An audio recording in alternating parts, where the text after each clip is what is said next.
As good a time as any.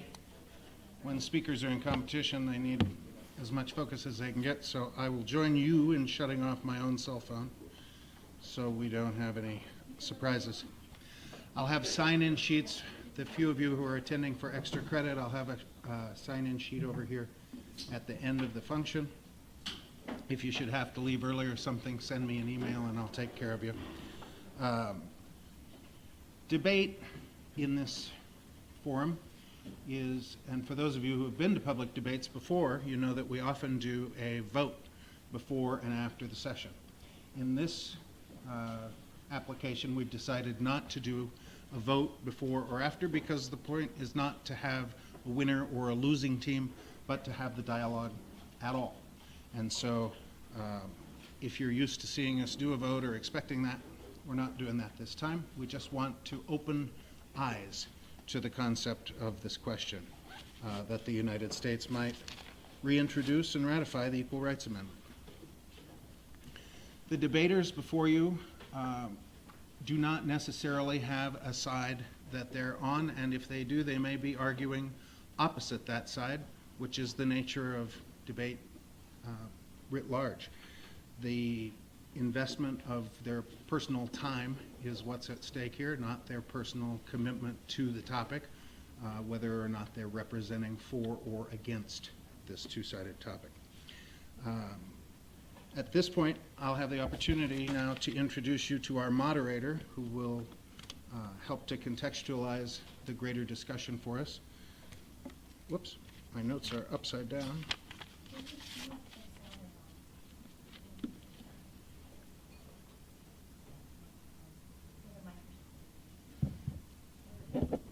I have no desire to blow you out of here. Is it on over here?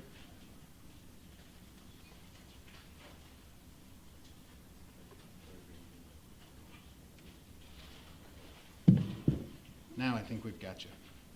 Yes? Okay. So today's debate is moderated by the keynote speaker from last night, Dr. Raylyn Schwartz-Dupre.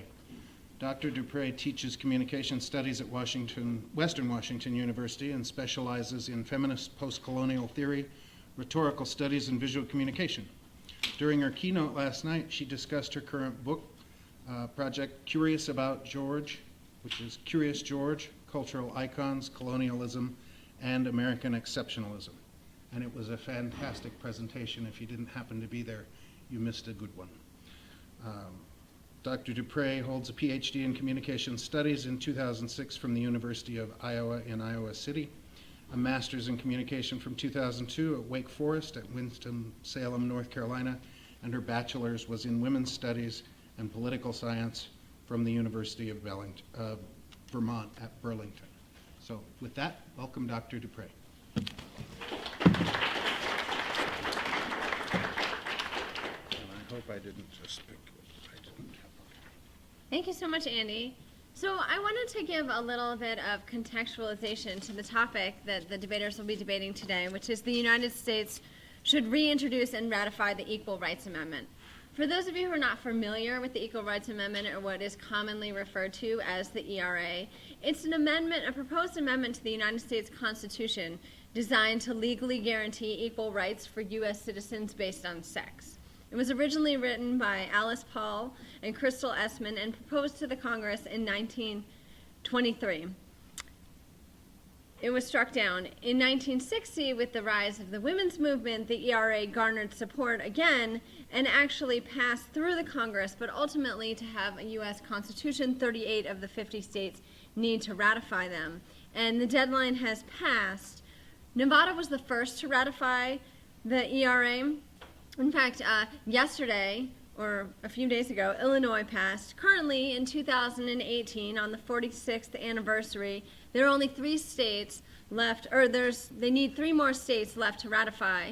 36 have ratified. You'll all know and feel good about the fact that Idaho has, in fact, ratified the ERA, but there's a strong holdout in the West from Arizona and Utah, so those of you going home to those places should feel free to advocate for the ERA, so if this debate convinced you to. Currently, the ERA reads as follows. Equality of rights under the law shall not be denied or abridged by the United States or any other state on account of sex. However, it's a contentious topic among feminists. Female laborers are concerned that their work protections will be affected by the ERA, and many queer and women of color are concerned that the ERA is too focused on sex and ignores issues of gender and intersectional politics.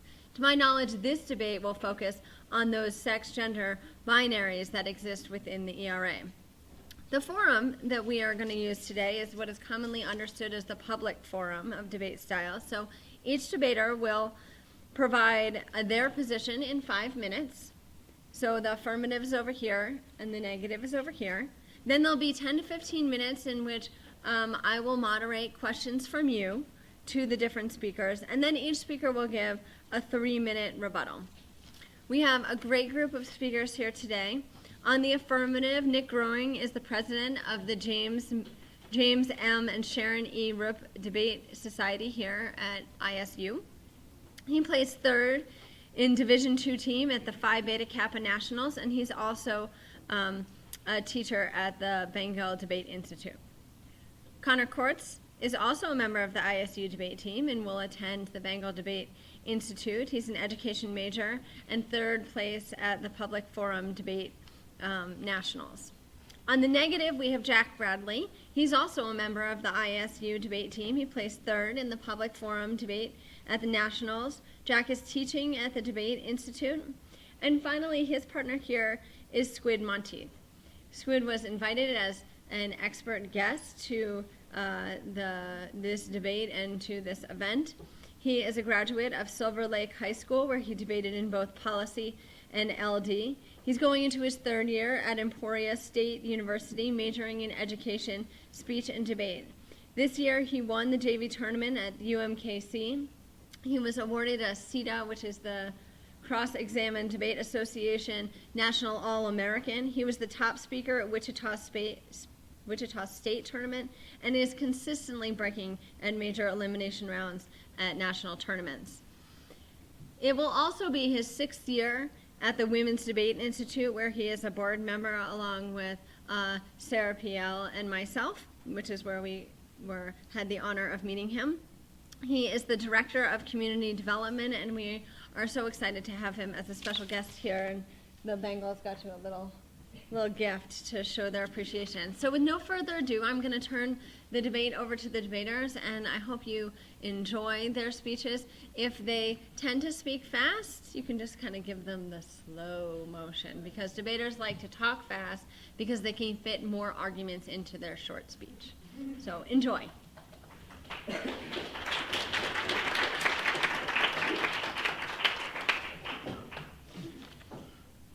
All right. I guess just a quick thank you. I want to thank every single one of you for coming out to this debate. It's something that I love to do, and I was ecstatic to be invited here to come debate a topic like this. Because my type of debate in high school, we didn't really get into like gender topics mostly, and so this is really great to come out and talk about. I would say probably the most important debate I've ever had in my life. All right. Oh, can I get my phone? Sorry, I don't want to keep you all over time. All right. It is because gender equality isn't just a women's issue, it's a human rights issue, that Connor and I are ecstatic to advocate that the United States should affirm and ratify the Equal Rights Amendment. In order to best weigh this round, we will provide the following weighing mechanism. The team that can promote equality should win today's round, because McConan from the Institute for Human Rights says that equality is the cornerstone of human rights. All human rights belong to all without discrimination of any kind, and thus the concept of equality is implicitly embedded in the concept of human rights itself. We will be providing 2 observations to help clarify our position. First, as the late conservative Supreme Justice Scalia said, the Constitution does not protect people based on sex. Second, a 2012 poll found that 91% of Americans believe that men and women should have equal rights affirmed by the Constitution as the ERA does. The thesis of our case is that the ERA helps fight gender discrimination and that now is the time for action. Our first argument is that the ERA is essential to fighting gender discrimination in 3 subpoints. First, the pay gap. Department of Labor statistics say that women make 79.6% of what a man makes, despite being 40% of the heads of households in the U.S. This will get worse as time goes on. NBC News reports that Donald Trump repealed the Fair Pay and Safe Workplaces order that required companies receiving government funding to abide by labor and civil rights laws. This shows the extreme importance of the ERA because, according to Alice Paul Institute, a nonprofit dedicated to gender equality, laws that protect women are at risk of being overturned or simply ignored without constitutional protection. The ERA would make it much harder for policies to be enacted that harm based on sex. In short, everything that has been done in support of women's rights can be overturned if there are not constitutional protections. The impact here is clear: helping the impoverished. The Institute for Women's Policy Research explains that by adopting the ERA and dismantling this gap, poverty rates would be cut in half, and it would add $512.6 billion to the U.S. economy. My next subpoint is systemic violence. Charlotte Bunch, executive director of the Center for Women's Global Leadership, argues that violations of women's rights are often condoned by governments because they think other things are more important. She says, quote, "This is not random violence. The risk factor is being female.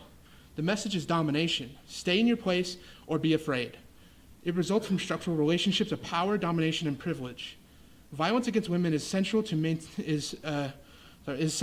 maintaining those political relations that do so much damage. Without the ERA, protections for women are underpowered because the law does not see them as equal. Current law is that non-male survivors of violence cannot take their case to federal courts. The National Council of Women's Organizations elucidates, we need the ERA because until we have it, women will have to continue to fight long, expensive, and difficult political and legal battles to ensure that their rights are constitutionally equal to the rights automatically held by males. Subpoint C is, without the ERA, states will have unequal discrimination laws. 20 states have adopted ERA-like laws for their states. Why should the level of equality for women be dependent on which state she lives in? This is like playing the lottery, and whoever is born in the right place will reap the benefits. While it is good to have these laws, their splintered nature can create more inequality because of the aforementioned situation. However, what about the other 30 states? There are no constitutional protections to protect the gender rights of these individuals. By not passing the ERA, we are effectively saying that states do not have to hold up women's rights as a priority. Our final argument is that now is the time to act. Representative Carolyn Maloney of New York said last year, if you don't think we need to have some changes, I'm going to just say 2 words to you: Harvey Weinstein. Never have we been so willing as a society to break our patriarchal chains and defend women, as evidenced by the Time magazine, who called the Silence Breakers Persons of the Year in 2017, or Vox News, who reports that the women's marches are the biggest we've ever seen in America. Not only do we see grassroots mobilization, but we have seen political action as well. USA Today reports that advocates say another sign of momentum in Nevada's ratification of the ERA in March, 35 years after the deadline. The LA Times reports it is enshrined in the most constitutions around the world, and our government has insisted that an equal rights provision be included in the constitution of other countries, such as Iraq and Afghanistan, yet the same provision is missing in our own. Last year, feminists around the globe adopted the slogan, "Nevertheless, she persisted." Now the ERA, after almost 50 years of being shoved in the ground, still persists. The only question that needs to be asked today is, will you persist with us? Thank you.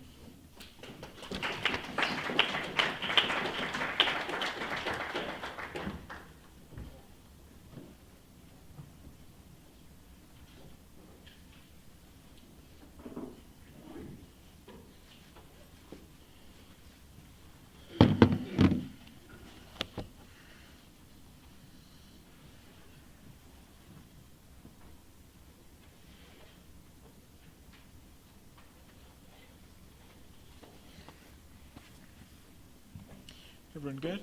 All right.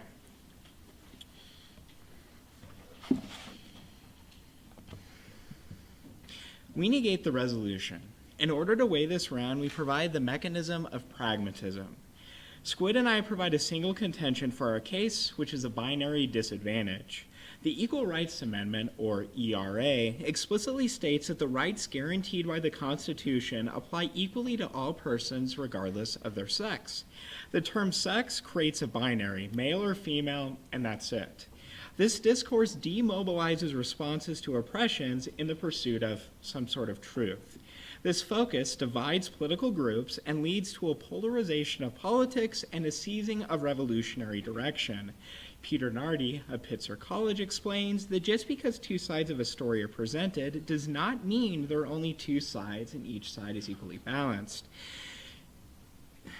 A two sides of the coin perspective fails to realize that there are multiple sides, even a continuum. Humans have a tendency to dichotomize reality, male and female, life and death, pro and con, Republican and Democrat. How simplistic to think of reality in such limited ways with such minimal binary conceptualizations. Such false balance and belief in a limited binary approach perpetuates the divisions in public discourse, social policy, and presidential pronouncements. Throughout our analysis of their case, we'll argue that the ERA, as well as the rhetoric of the affirmative team, builds on and strengthens this problematic binary that we isolate. First, with pay caps. Your pay gaps analysis makes little sense. What about non-cisgendered folks? Where do their pay calculations fall in? Right, they don't. Because the ERA doesn't account for non-cis folks and how their pay gets distributed, assuming they can find a job to begin with. Your problematic analysis suggests that only women are at risk of being impoverished, which is exclusionary to say the least. Let's look at some statistics. According to Paul Guéquière of HRC and the National Center for Transgender Equality, transgender workers report unemployment at twice the rate of the population as a whole. 4 out of every 10 queer individuals are currently unemployed due to workplace discrimination, and trans workers are 4 times as likely to have household income under $10,000.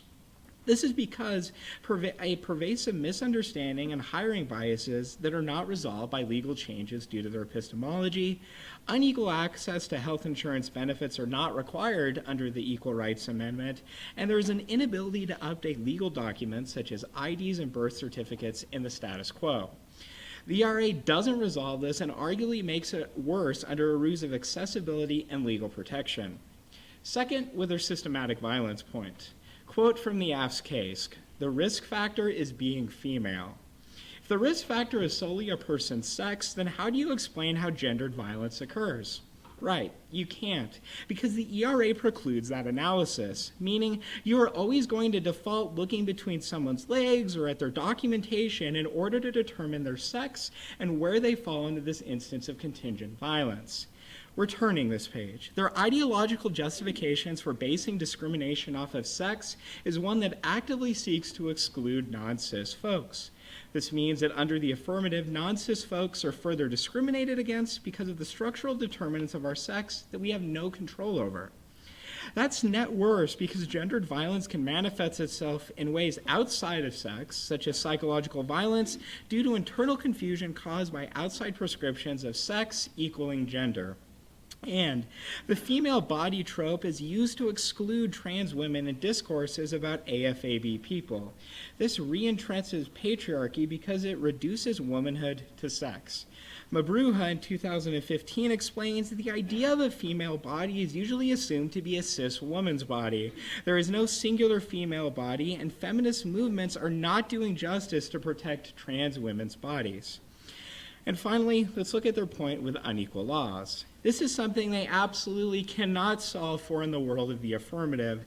Laws about discrimination will always be unequal because state courts rule individually on cases that set the precedent for these types of laws. And this contention proves that the AF interchanges sex for gender in their explanation for their case. Nothing about the ERA protects against gender discrimination. Like I said earlier, it prevents discrimination on the basis of sex. Sex does not equal gender. Therefore, nothing about the ERA will protect non-cis individuals, meaning that not only are the laws always going to be unequal, but it will be used as an umbrella amendment to be applied to cases it doesn't even cover, allowing defendants to get away with discrimination because courts have trouble interpreting the ERA to apply to gender. Thank you.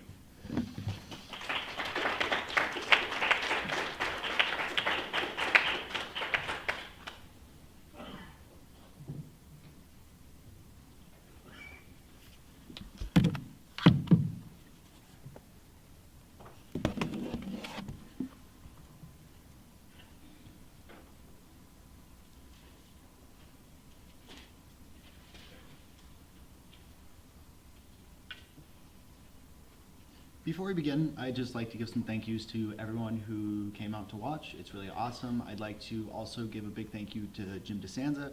He's the overseer of our department, and because of him, we're actually allowed to hold a debate camp this summer, and it's going to be an awesome experience, and we're really excited about it.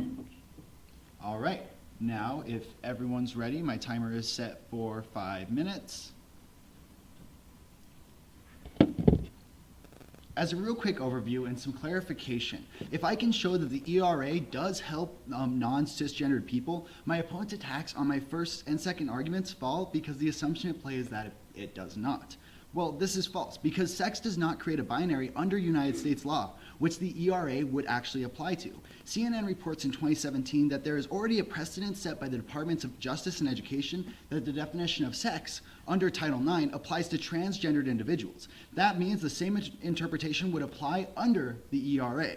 This means that transgendered individuals could effectively brandish the legal weapons of the ERA to vanquish those who wish to discriminate against them.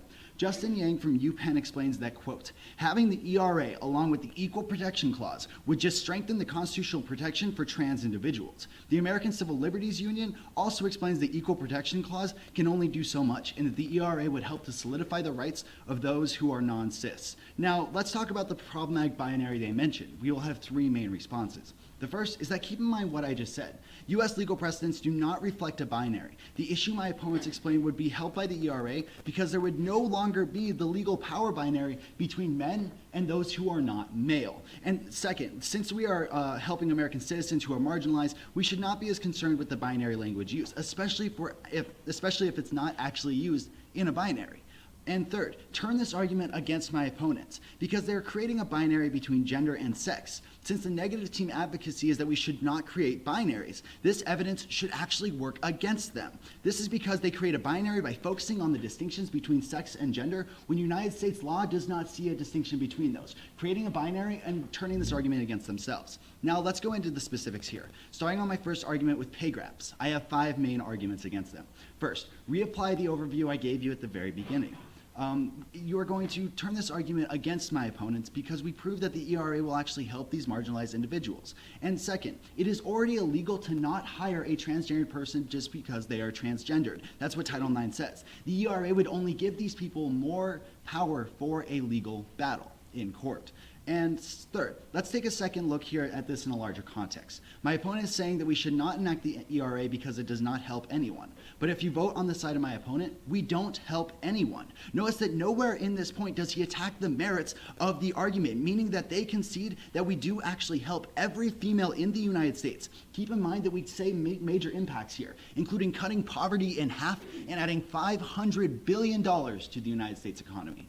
Fourth, Mr. Bradley calls the act a ruse of accessibility and legal protection, but fails to acknowledge the benefits that we actually outline in our case. This is a straw man fallacy, plain and clear.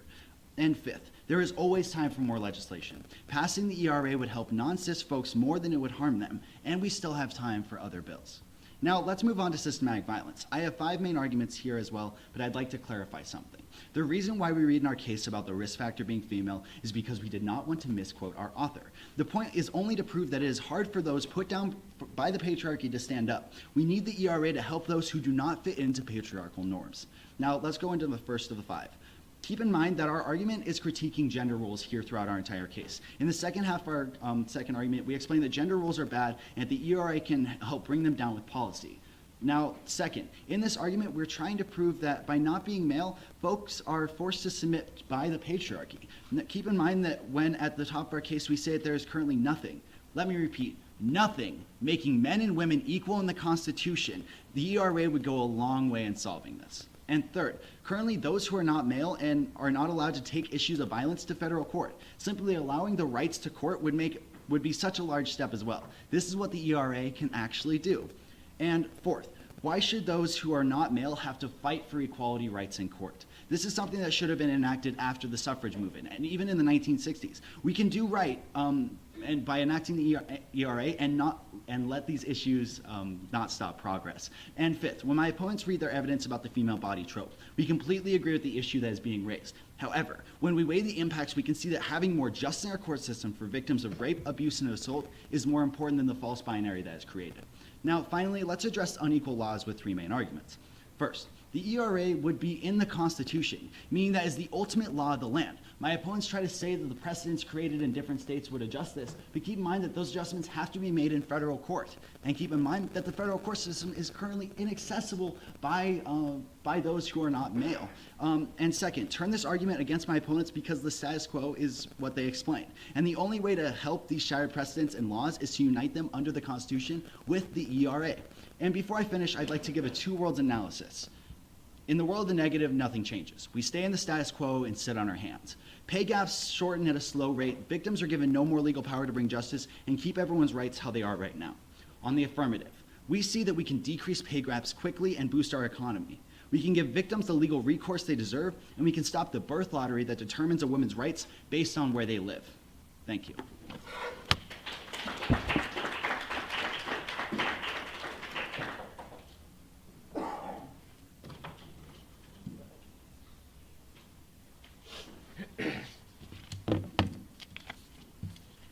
Wow, I feel short.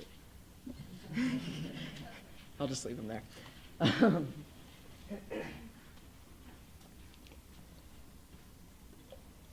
All right. Thank you all for being here. You've heard that a few times, but we really appreciate the support and having an audience. Not only the fact that this discussion is happening is something that I think is impressive, that we're able to be here, and having never met any of these individuals prior to coming here, I appreciate the fact that y'all are down to have this conversation, and thank you very much for inviting me to be a part of it.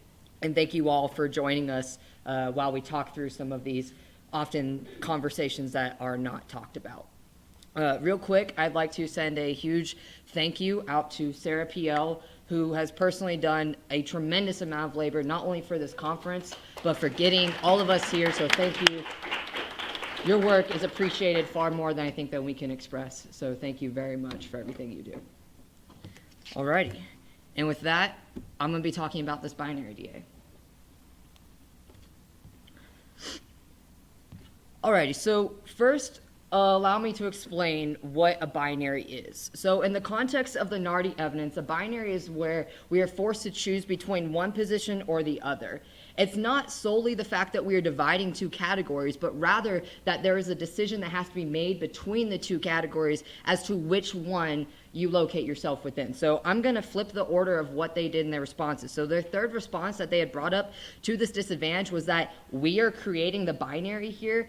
This is a gross misunderstanding of what gender and sex is, right? We should understand that sex is solely separate from gender. Gender is a prescription that is prescribed onto us from societal constructions. Sex is something that between our legs is determined by doctors once we come out of the womb. So the differences between these two is that one, neither of them are decisions that we as individuals are often granted to make, right? So our sex, we can't physically change it. We can't determine it before we're born. But gender, on the other hand, there seems to be a belief that we have the ability to manipulate gender, but rather what it is a prescription onto an individual, and we have the ability to change how that prescription affects us. So there is a distinction between gender and sex, and that distinction has to be there, because if we continue this conflation of gender to sex, then we are going to continue to equate an individual's understanding of themselves to what others have told them they are. For example, people who are assigned a female at birth, which the Nardi evidence, or which the Merbuha evidence is discussing, those individuals, if we do not allow the distinction between sex and gender to exist, are continued to be grouped in with this notion of womanhood, right? But that precludes the possibility of them departing from that womanhood and departing from that femaleness and understanding their gender absent their sex. So when they say that we create a binary between sex and gender, this is A, not true because it's not a binary, and B, there's no offense, there's no reason why that's bad when we have to have this distinction because the two are distinct. Now, the second thing that they say is that language checks with the ERA. Now, their explanation and their warrant for this is pretty insufficient. All they say is that in the past, the federal government has ruled using like Title IX and other court cases, and they've used the language of the bill in order to prevent this type of like exclusion, but that completely misses the argument that we had put on their case, the third point in response to their unequal laws, which is that the courts are still going to be interpreting these differently, state by state, including with Title IX, and if you remember the bathroom laws all group into this as well. When state by state, each state is given an opportunity to rule on a case under one law, they often have these minute differences in their interpretations. For example, North Carolina, when they ruled under Title IX, were able to determine that the birth certificate is what determines what an individual's sex is, and that will tell you where they go in their bathrooms. But in Kansas, which is where I'm from, by the way, in Kansas, that precedent is determined by your ID, right? My driver's license. Those minute differences are things that each state can utilize to further perpetuate not only the inequality of the laws, but also the discrimination that occurs, because my ID doesn't match my gender, doesn't match what they are prescribing. And that difference is what is going to allow, like if I go to court for this, they're still going to be able to place me based on my sex, because they conflate gender to sex and because the law is unequal and easily misinterpreted across the state. Now, the first point that they bring is that U.S. legal precedence doesn't establish a binary. I think I've sufficiently responded to this with my explanation of Title IX and the bathroom laws, but I also want to go a little bit more in depth on this, because I'd like to point out that in discussions like these, the United States government is not here. This is us talking. So we have to kind of question, what are we doing when we create this imaginary world that we are trying to strive for, when we are sitting in a world with the very problems that we are discussing? This argument where we describe the rhetoric of the the ERA also cross applies onto the rhetoric of the affirmative team. This use of the ERA as this type of like umbrella law that's going to be able to prevent these types of like binaries from being established is what allows each individual state and each precedent to recreate that binary, because the notion of it's covering all allows it to miss those important details that it's attempting to cover. Now, the third thing that I want to bring up is the fact that they said that passing now helps, and that we need to do what we can now, and that, you know, we have this opportunity. But I'd like to ask, at what point do we prioritize the further progression of females in the legal status over the blatant silencing of non-cisgendered folks in the precedent itself? In the status quo, queer folks and non-cisgender individuals are still being silenced. We are still not allowed to have our voice in courts. And under this, under the ERA, females are still going to have their voice. They're going to have a stronger voice. But y'all, I ain't still going to have a voice. And nothing about the ERA can resolve that. So if anything, we might as well just stick with the status quo, because these grassroots movements that they talk about at the bottom of the case are probably doing a lot better than the ERA will, because at least they are not doing so under ruse of we're solving the world, whereas the ERA seems to believe that if we pass it, all gender discrimination or sex discrimination is no longer going to exist. So for those reasons, specifically the binary DA and the NARDI evidence, there's no reason for us to prioritize passing the ERA when the status quo is sufficiently resolving some of these problems and is taking the proper steps forward to include more individuals absent sex interpretations. Thank you.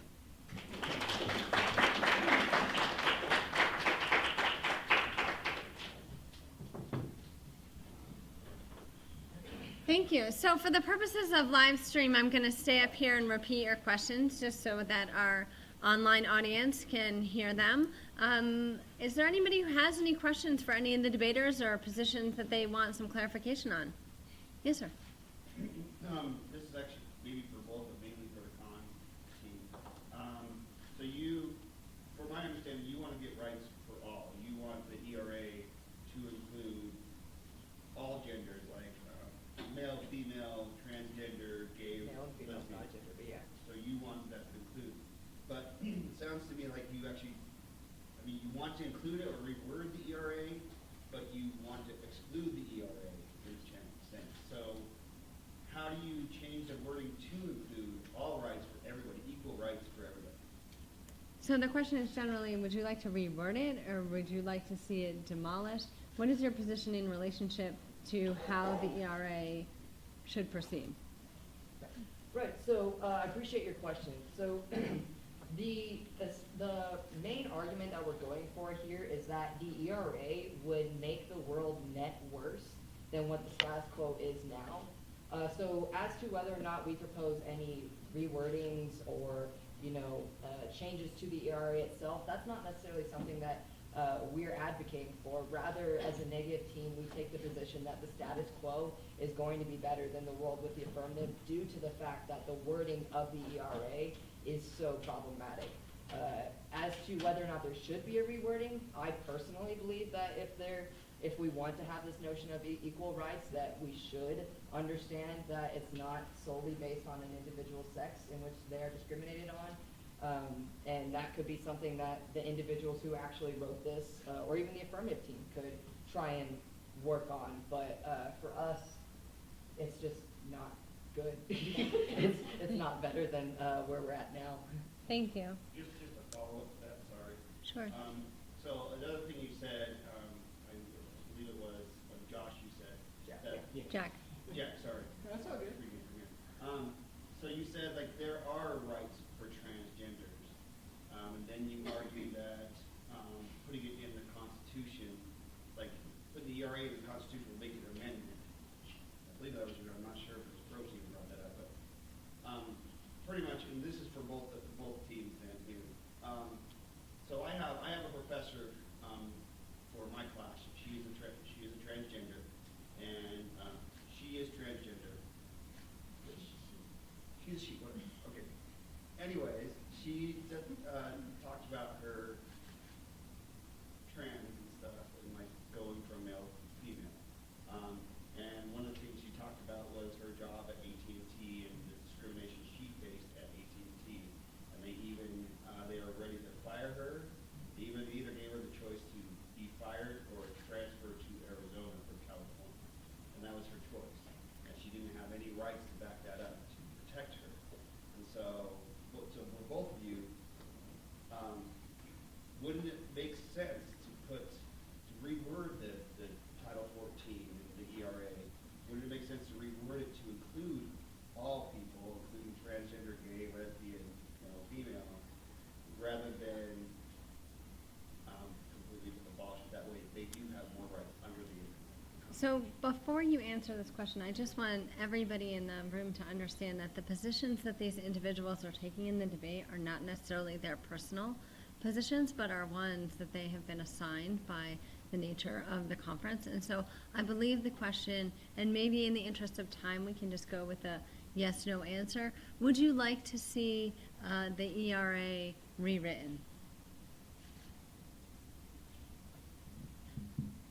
Well, do I have to do a yes or no, or can I take a couple sentences? You can take like 3 sentences. The ERA, the way it is currently worded, according to the ACLU, legal precedents set in court cases in 2011, and the Title IX adaptation by the Department of Justice and the Department of Education, makes it so the word sex means every person, and it should not be discriminated on based on whether you are trans, whether you are male, female. It creates that blanket distinction. Well, things like Title IX, which prevent, or things like gender or race discrimination, place of origin discrimination, that's considered a higher tier than gender discrimination is right now. And since the law uses gender and sex interchangeably, and while I will admit that that can be problematic at times, that's something we can change in the future. But keeping the wording as the ERA as it is shows net benefits bigger than we can even imagine, because not only does it help all of the transgender people in the United States, but it also helps every single female in the United States. Thank you. Does the negative team have a position? Yeah, I think it's really easy. You reword it to say we're not going to discriminate based on gender rather than sex. I think that's really straightforward. Don't need to delve into it any further. Looking at court precedents is kind of irrelevant when there's exclusionary language or people feel threatened by it. So if we can change one word, then let's do it. All right, thank you. Yeah. Well, I was just going to say, I don't know if you're really explaining this as maybe as well as but the reasoning behind the legal interpretation that allows for things like Title IX to apply beyond just necessarily biological sex, and something that I think that we were arguments about conflation that we'll deal with is the idea that all gender discrimination is implied sexual discrimination as well, because it relies on an assumption of a sexual norm and thus a gendered norm, whereas not all sexual discrimination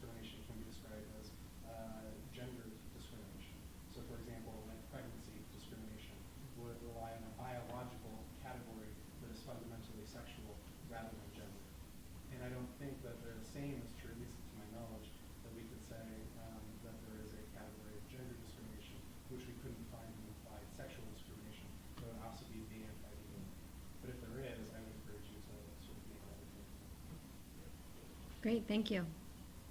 Yes? So, since the NIC is advocating to remain in the status quo, how is the status quo solving the problems that the act has brought up with the pay gap, with the, I guess, the problems that the act has put forth? How is the status quo solving these problems without a movement or a law being put into place like this? Right. Well, oh, I'm sorry. Did you have to restate it? You can restate it and answering it. Okay. So the question was, how does the status quo resolve the problems that the affirmative has isolated? I think first a response to that is that the problems that the affirmative has isolated are only in the context of females, right? And that's in the rhetoric of the 1AC, that is in the evidence of the 1AC. So I would say that in terms of whether or not we should prioritize resolving like pay gaps versus the literal unemployment of non-cisgendered folks, I'm going to default to prioritizing the non-employment because at least these folks still have a job. They still have some protections in certain situations, whereas non-cis folks don't. And under the passing of the ERA, there's going to be this sort of, like I said, umbrella assumption that everyone's going to be protected, so there's no reason for us to complain on this other side, you know what I'm saying? As to whether or not the status quo is doing enough to resolve these, clearly not. I'm not trying to discredit their problems. Like, the problems that they're isolating are in fact problems, but I think that they're not necessarily the problems that we should be prioritizing in this context. And because of that, and also they mentioned at the bottom of their affirmative case that there are grassroots movements, like post Hillary Clinton not winning the election, there was a huge rise in not only just feminist discussion, but feminist movements against particularly Trump. And I think that gives us enough of a kind of momentum to believe that there is at least a risk that the status quo is going to resolve these pay gap issues and these unequal laws, whereas we can't see that same momentum in terms of non-cis folks being silenced in political discussions. Thanks. Sure. All right. So I wanted to respond to one thing. That was the assumption made by the negative side that we can't also advocate for something to pass when it comes to gender roles as well, and like the idea of gender being protected as well. That's something that's important here, that although we are advocating for the ERA, which protects discrimination based on sex, which also legal precedent shows it's protecting gender rights too, but even if you don't buy that, we could still have a world where both are passed at the same time. We can still have a world where gender is protected as well as sex, and so that argument doesn't actually disagree with our side at all. It's I would say it's close to what a red herring would be, because it's a completely separate issue. And we agree that there should be more protections for transgender and non-cis people, and that's something that one is protected from the precedent in the courts. But even if you don't buy that, if you want it set in stone with the law of it being gender identity as well, we would love to advocate for that as well. But that doesn't disagree with our side anyway, so it's moot. What I'm saying from their side. Yes. My question was actually related to that analysis coming out of the second affirmative speaker, that if we make this step, that other steps will occur. And I was hoping that you could expound on your reasoning there when we have, say for example in Idaho, an equal protection clause that was written into our Constitution, but we don't have add the words, right? We don't have sexual orientation in that Constitution. So is there evidence or reasoning to say that those future movements, those future steps would occur? So what we've seen in the past with a lot of things that have to do with gender and sexuality is that the laws are usually written in courts. Stuff like the court decision that allowed gay marriage to be legal throughout the United States. And we see this currently happening right now. And the moment that this law is passed, these gender issues and these sex issues, because the law says that they're at the same term, and even if that's an issue, that's still apart from the advocacy and the benefits that the ERA provides. But getting deeper into your question, the second that we have this, it makes it so gender and sex issues are raised to the highest tier of scrutiny, which currently race issues, place of origin, where those issues are. But right now, it's an immediate scrutiny instead of the top layer. So as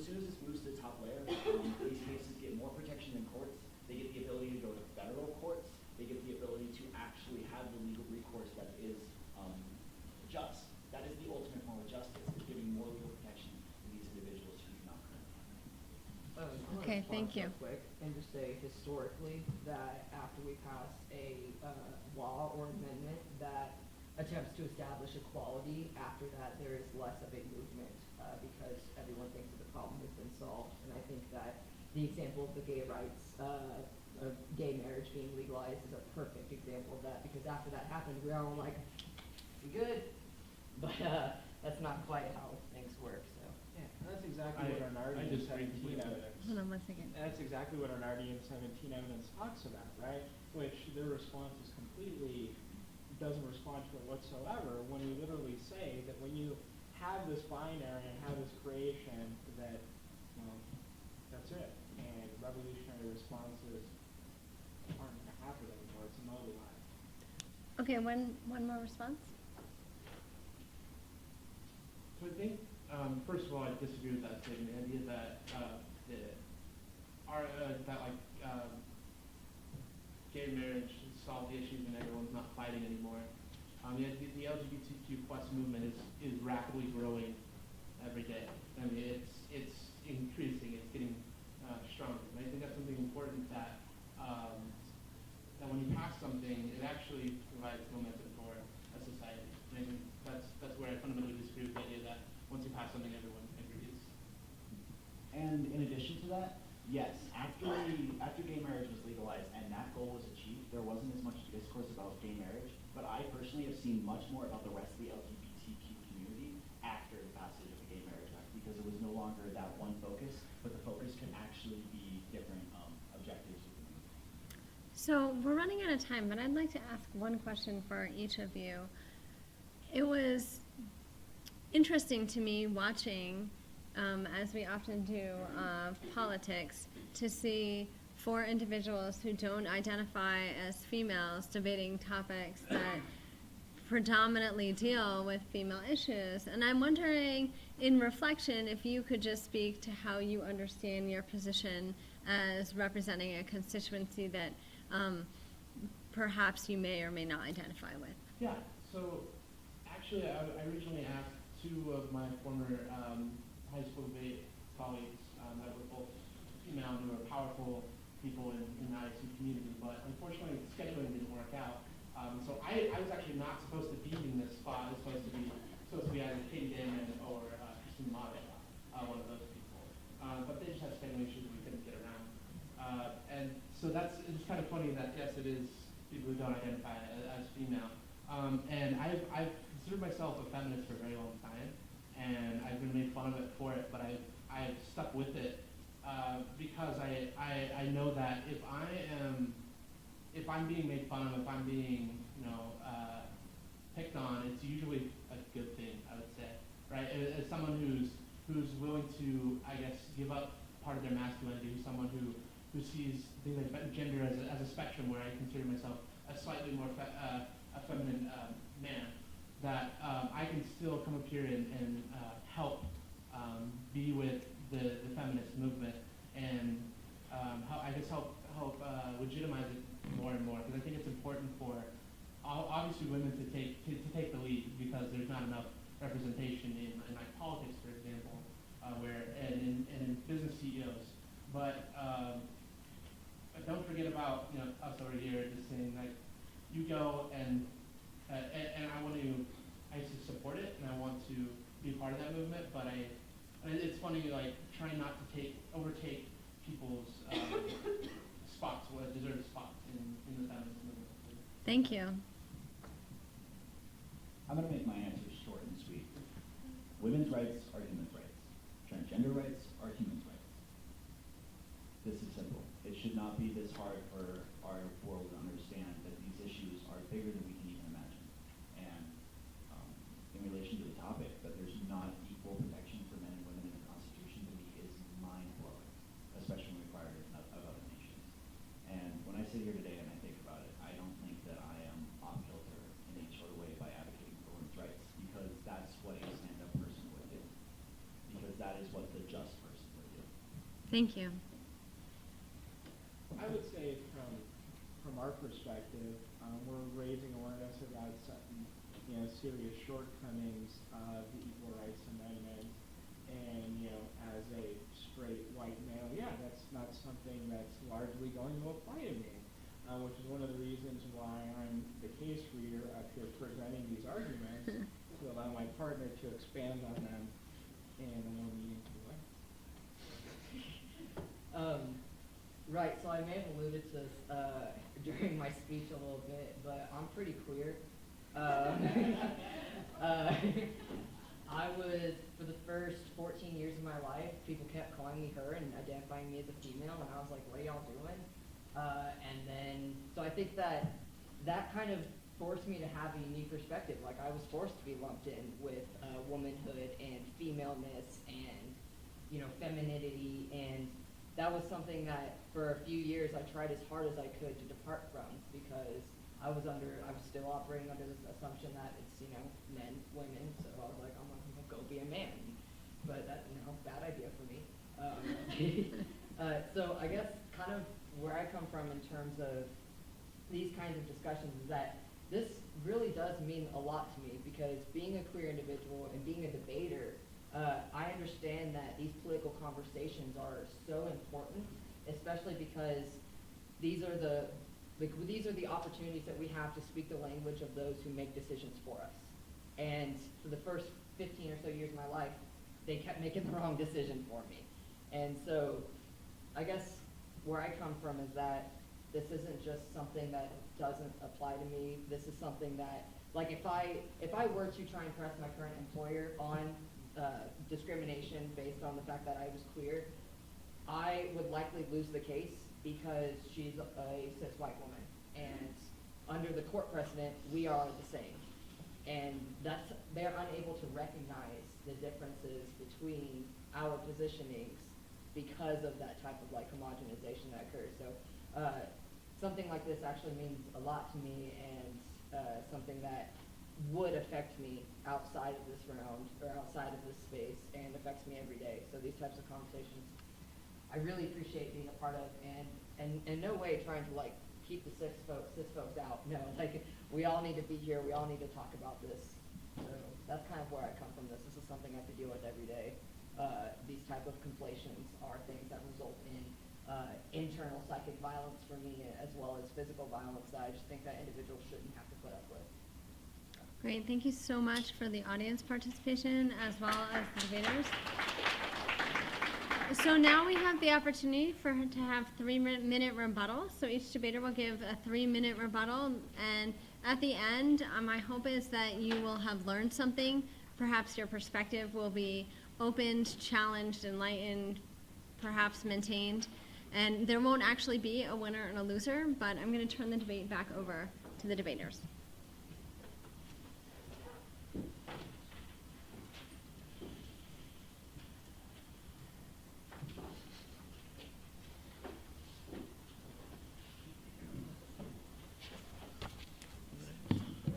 I want to thank everyone again, and thank you for your questions. Hopefully I can keep this short and sweet. I would like to start off by imagining being the ballot holder, someone who's voting yes or no on this topic. Yes to the ERA or no. Should we ratify it? And what that does is either you are saying that we don't want the ERA or not. It's not anything to do with gender identity as well. So that's why this misconception that we can't have gender identity protections too is wrong. And so it's advocacy of the idea that we don't have these protections in our case. It's just not a part of the ERA. And we actually show you how the precedent, even if you don't buy that analysis, we actually show you where that precedent is set, where sex does include non-binary and non-cis people as well. And so that's something important to realize that the federal courts put into place. And there was a comment made about Idaho and our protections don't include gender identity. And that's something that's important to pass through the whole United States, because until you have this language in the United States Constitution, this allows states to discriminate against non-cis and non-binary people. That's what the ERA would do, is allow protection, allow people to hear and get their case heard at a federal level, and have the precedent set already that you deserve the same, the same thing as a male. And so I want to go into a few different points too. First is this idea of the status quo, and the neg wants to put themselves in the idea of the status quo, but then not as well. But the status quo is actually Trump. So if you look to the passing of recent laws, we see this is that the status quo will just get worse for cisgender people. That's why it's so important for us to pass the ERA right now. And also the idea that 91% of people want the ERA. So if we want to pass something with clout, here it is. Here's our protections. And there was also a comment multiple times how grassroots are actually doing better right now. The grassroots movements we referenced in our case are standing by the ERA and want the ERA passed. So by their own words, let's support the grassroots movement in passing the ERA. And now I want to go into the gender binary debate and whether or not sex includes gender identity as well. I have another piece of evidence I want to talk about. It's the Trans Student Educational Resources. It says that the U.S. Department of Education declared that it extends the claims based on gender or failure to conform to stereotypes of masculinity or femininity. This means that the same president, and this is just another source to help you. I now want to go into now that we have that cleared up, where the definition of sex also includes gender identity in the legal precedent, we can go on to some voting issues. First is that voting negative allows discrimination to continue. It does nothing. They have not provided anything for a counter-advocacy other than, we should change the word, but it's been so vague throughout. It was in one question. And the ACLU and many other sources that we've provided in today's debate have shown that the ERA would strengthen these protections legally for not only women, but non-binary people as well.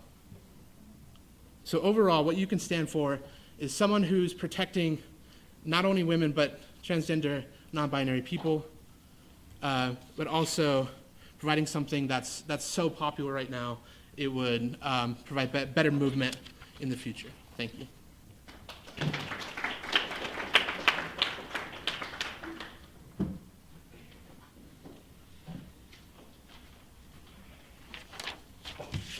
All right, so since Squid and I aren't necessarily looking to win this or anything, we're going to talk about what we believe to be the three most important points of discussion in the debate. So with 3 minutes on the clock, let's get started. So first and foremost, we've got to talk about the contextualization that Squid and I have made that binaries are inherently bad. Right? Whether that comes through the wording of the Equal Rights Amendment, whether that comes through the rhetoric and the language that my opponents are utilizing in this debate, it's been manifested throughout, essentially. And their only real response that Nick extends through this is that legal precedent says that this binary creation is irrelevant. But that completely drops what Squid talks about in his last speech, where he explains that courts are basically going to be able to do whatever they want with this law, and that precedence means very little when they're able to interpret it and utilize it in any way that they see fit. And there's nothing that this law can do to stop that. Furthermore, our Nardi and 17 evidence, which has been completely miscontextualized and handled by the affirmative, answers this as well, because we talk about how this creation of a binary, this sex binary between male and female, which is what the Equal Rights Amendment explicitly warrants, is bad, because it crowds out and eliminates the possibility for a revolutionary, action, this grassroots action that they themselves advocate for, because, like Squid says, well, we've passed the legislation, let's forget about it. We've taken care of it and we can move on, right? And historically, we've seen that to be the case. But moving on, the big argument and issue that we have with the Equal Rights Amendment is that it excludes non-cisgendered folks, right? And we spent a lot of time in our first two speeches explaining that there's a lot of issues inherent in the status quo to members of the transgender community that the Equal Rights Amendment would do literally nothing about. When they have their court precedent argument gone, there's very little left to suggest that people that aren't cisgendered are going to have any increased protection in the world of the Equal Rights Amendment. And that's why, looking at my third issue of discussion, that's why this grassroots solvency or grassroots movements are so important, right? Because we isolate through our case and through the Nardi and 17 evidence that the Equal Rights Amendment isn't going to cut it. Courts are going to be able to circumvent this. There's not language to protect non-cisgendered folks in the Equal Rights Amendment. And the most important thing I might add is that if we're looking at the same Equal Rights Amendment, it says right on their website that this was affirmed in 1972. So any sort of court precedent that we have from 2012 that they talk about is totally irrelevant unless they go back to the drawing board, create a new amendment that's reworded, and those 30-something odd states go out and ratify it again, right? Because court precedents and any sort of legal precedents for an amendment that was written in 1972 doesn't do much when we're looking at the conceptions of sex versus gender, right?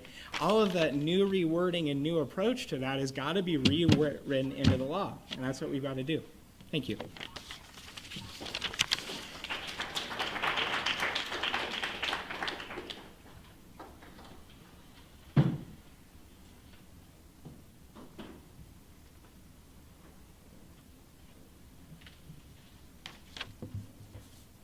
Okay.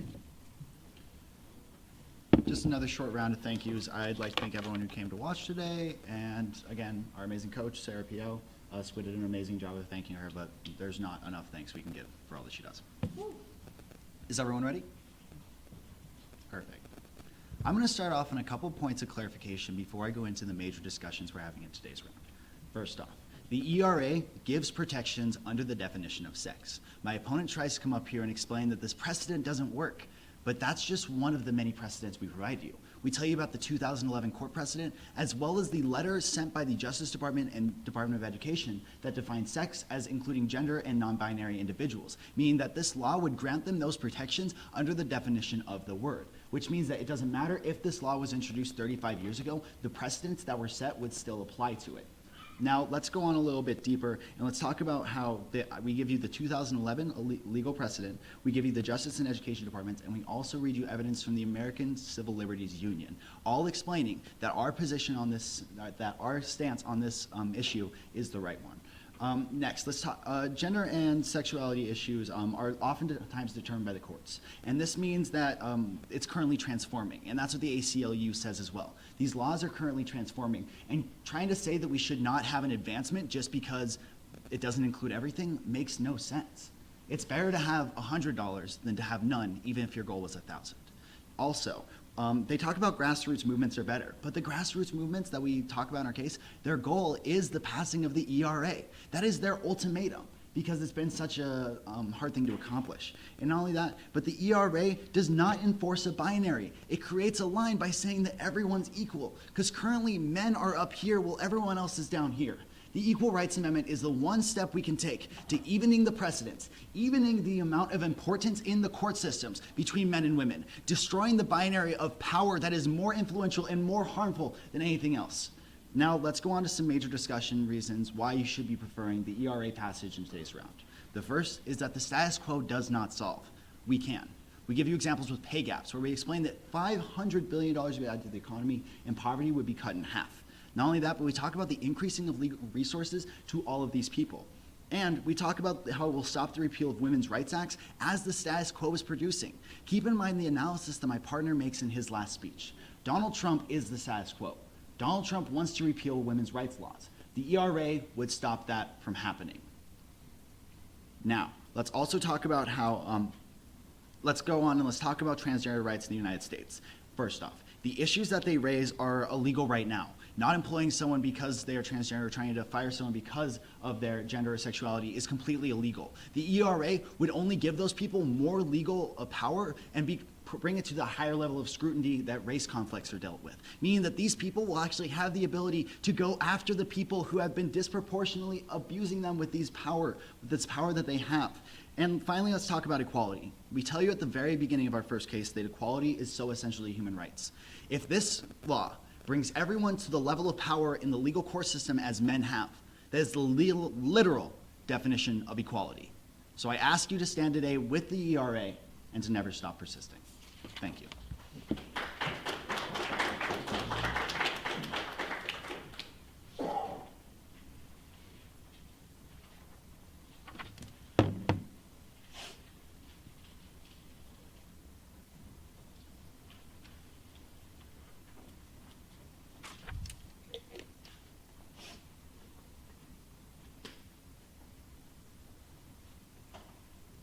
Awkward silence while we all watch me drink my orange juice. Alrighty. Well, it's a pleasure to wrap this up. Thank you all for being here, and hopefully at the conclusion of this, we can continue having these discussions, because a lot of the questions that y'all brought up are actually really great, and I'd love to keep talking to you about them, so feel free to hit me up after this so we can keep this going. But for time constraints, let's go 3 minutes, last speech. So kudos to my affirmative team, or my opponents, for giving such an eloquent presentation on the ERA, but I really hate to do it, but I'm gonna drop the truth on this. History proves that once we pass an amendment or some type of law that attempts to achieve equality, that immediately following that, the public believes that we have now reached this point of equality. The references that the affirmative team is giving, where they assume that post-ERA we're all going to be on the equal level of men, first off, they can't explain to you where the difference is between males and men, and how non-male men still don't achieve that same level of privilege that males do in the terms of like in terms of legal conversations and political power. So the assumption that post-ERA we're going to all reach this level of equality is exactly what I am talking about. That rhetoric is what demobilizes things to occur after that. We've isolated multiple issues with the wording of the ERA, and their response is that, oh, well, after this we can do that. Like, after we, fix this, then we can start addressing those other problems. But they disregard the fact that per their own analysis, after we pass this, all the problems are going to be solved, right? That type of rhetoric not only exemplifies our analysis about how they lead to a political demobilization, but it also significantly outweighs the potential benefits that they've isolated in their case. Real quickly, I want to go through and just put this out there. The conflation of sex to gender within a legal precedent, it should be on face a reason why we reject it. Because that conflation is what allows individuals, particularly the defendants and the prosecutors, to shift where they are applying this precedent. I gave you the example of North Carolina's bathroom laws versus Kansas's bathroom laws. That small difference of birth certificate versus driver's license is enough to keep certain individuals from being in safe positions, particularly in the context of bathrooms. Now imagine this in a larger scale in terms of employment, right? Who do I go to in the state of Kansas under their precedent when I am being discriminated because of my gender, not my sex? I'm being discriminated by another assigned female at birth individual. What do we do? What does the ERA say about that? Right? They can't predict it to me, but they're going to tell me that it's going to do something. It's going to do something about it. But they can't set that idea. They can't tell me clear cut in the state of Kansas, this is what the precedent is.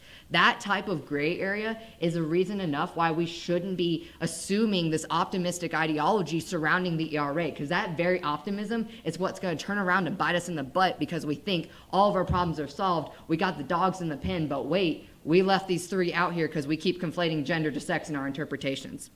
And finally, they don't have a case. They don't resolve poverty because 4 out of 10 queer individuals are still going to be unemployed post the ERA, and they also do nothing about the pay gaps in terms of non-cisgendered individuals because they don't give you any analysis on that. And finally, they preach about equality, but we all need to understand that on the road to equality, we should not be sacrificing other individuals. In the context of the affirmative, on the road to equality for females and males, we're sacrificing non-cis folks. There are other ways that we could do this. I personally don't have the solution to all of our problems, but I'm telling you that this is not a solution. It's a bigger problem than what it's being made out to be. So for those reasons, I think that we should stand with equal rights, but not with the Equal Rights Amendment. Thank you.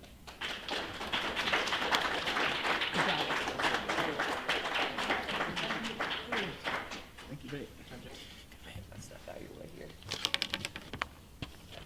So I want to thank all the debaters and all the audience members and really everyone who took the time out of their week to attend the Intermountain Gender and Sexuality Conference. I'm hoping that this conference can become a biannual part of our year and we can expand. I really appreciate the different types of forums that the organizing committees offered and the various different types of support from many of the sponsors, the Cultural Events Committee and the ISU Credit Committee and all of the faculty members who put a lot of time and energy. So for those of you who have the opportunity and the privilege to join in the Green Dot training, which is the bystander training, it's happening at 1:30 in 106 in this building, so Rend 106. So that gives us some time, although the organizer asked if you're interested in pizza and drinks that you come a little bit early so that you can enjoy those. So a big round of applause for the committee and for Sarah's debaters.